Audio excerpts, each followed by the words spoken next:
ये तकरीबन पिछले 15 दिनों से हम फेस करते आ रहे हैं, चूँकि जो नेशनल हाईवे NH-44 है, हम ये कहना चाहेंगे कि हर स्टेट की नेशनल हाईवे उसकी शारग होती है, लेकिन हमारे लिए जो NH-44 है ये हमारे लिए सिर का दर्द बन गया। आज यहाँ तक बात पहुँची कि जितने भी हमारे बांग्लादेश फॉरेनर्स ट्रेडर हैं यहाँ पर, वो आज हमारी यूनियन में आए और ये कैटेगरी कह रहे हैं कि हम नुकसान झेलने के लिए तैयार नहीं है। जिनके साथ हमारे करोड़ों का ट्रेड होता है, पिछले 20 सालों से हमारी मंडी में आ रहे हैं और अच्छा खासा काम कर रहे हैं। तो चूँकि आज नतीजा यहाँ तक पहुँचा कि ये कह रहा है कि अगर ऐसी हालत रही, हमारी गाड़ी जो 7 दिन में पहुँच जाती थी अब वो 15 दिन 20 दिन तक पहुँचती हैं, तो मालों की कंडीशन ठीक नहीं रहती, उनको घाटा झेलना पड़ता है। ये कह रहे हैं कि हम यहाँ से वाइंड अप करेंगे और हम अपना ट्रेड इंडिया से बंद करेंगे, क्योंकि अगर इनका ट्रेड यहाँ से बंद हुआ तो बहुत ही नुकसान खासकर सोपोर मंडी ही नहीं बल्कि पूरी वैली को भुगतना पड़ेगा। इसलिए हमने बार बार एडमिनिस्ट्रेशन से ये इल्तिजा की थी कि इसको सॉर्ट आउट कर लीजिए, क्योंकि उतना बड़ा इशू भी नहीं है। अगर गवर्नमेंट इसमें इंटरेस्टेड वाकई है तो ज़्यादा बड़ा इशू नहीं है। रोड की कंडीशन आज ठीक है, खाली जामिंग हो रही है, उसको कंट्रोल करना है और हमारी गाड़ियाँ इजीली थ्रो हो जाएगी।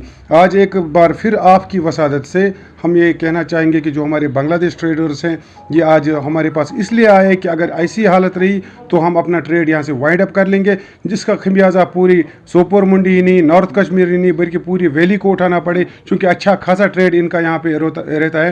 ये सोपोर मंडी एक ऐसी जगह है जहाँ पे एम्प्लॉयमेंट जनरेट होता है। बहुत सारे नॉन एम्प्लॉयमेंट जो यूथ हैं यहाँ पे अपना रोज़गार कमा लेते हैं, क्योंकि अगर हम देखते हैं कि 20 या 25 पार्टी बांग्लादेश की है, हर एक पार्टी के साथ तकरीबन 10 या 15 लोग मुंसलिक है जिन अपना रोज़गार कमा लेते हैं। अगर ये 20 पार्टी यहाँ से वाइंड अप कर लेंगी तो आप ये देख लीजिए कि सीधा असर जो इनके साथ जो लोग रहते हैं, जुड़े होते हैं 10 या 15 लाख, वो तो बेकार हो जाएंगे। उसके बाद जो ट्रेडर्स होते हैं या ग्रोवर्स होते हैं जिनसे ये माल खरीद लेते हैं, उनका कितना नुकसान, करोड़ों रुपए का नुकसान भुगतना पड़ेगा। इसलिए मेरे दाहिने साइड में उनके जो यहाँ पे रजवल भाई, जो बांग्लादेश यहाँ पे बांग्लादेशी 10-20 आदमी रहते हैं कंपनी के, उनके प्रेसिडेंट हैं, आप इनसे बात कीजिए। ये खुद अपने मसाइल जो हैं यहाँ पर हमारे पास लेके आए थे और हमने आपकी वसादत से एक बार फिर LG हुकाम से ये इल्तिजा करना चाहेंगे कि इस मसले को जितना जल्दी हो सके सॉर्ट आउट कर लीजिए।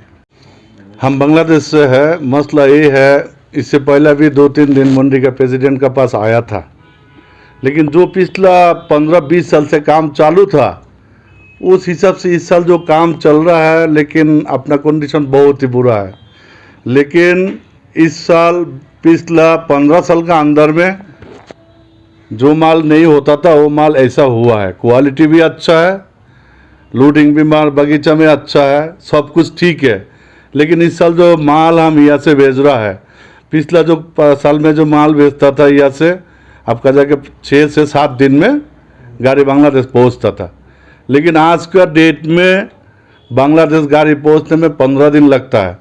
मोटा मोटी जो डेट में बांग्लादेश पहुँचता था उस डेट तक गाड़ी कश्मीर में ही रहता है। जम्मू पार करने में लगता है 8 दिन 9 दिन, फिर जम्मू से जाने में बॉर्डर लगता है 4 दिन। सर प्रॉब्लम कहाँ पे आ रही है? प्रॉब्लम ये हो रहा है कि रास्ता जैम का वजह से गाड़ी इधर रुक जाता है, गाड़ी रुकने के बाद माल डैमेज हो जाता है। उससे क्या डैमेज होता है? डैमेज होता है हमारा मोबाइल में, जैसे अभी हम बांग्लादेश में भेजने के लिए ऐसा माल खरीदता है, देख लीजिए माल देखा कैसा है, लेकिन माल खरीदने के बाद ऐसा भेजता है, लेकिन बांग्लादेश पहुंचने के बाद ये माल का कंडीशन समझ लीजिए ये कंडीशन होता है।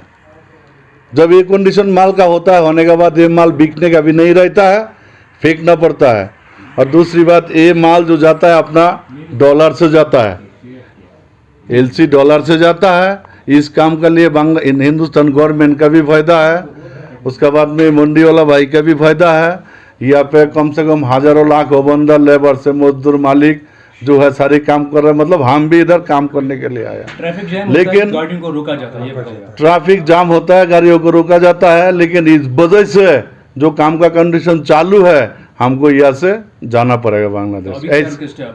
हमारा रिक्वेस्ट ये है, गवर्नमेंट से रिक्वेस्ट यही है, खास करके उन्होंने बांग्लादेश और सेब का गाड़ी, फ्रूट का गाड़ी और सब्जी का गाड़ी, ये सब गाड़ी जो ना नहीं रुका के जल्दी से जल्दी छोड़ देने के लिए गुजारिश करता है। और नहीं होने से हमको बांग्लादेश जाना पड़ेगा।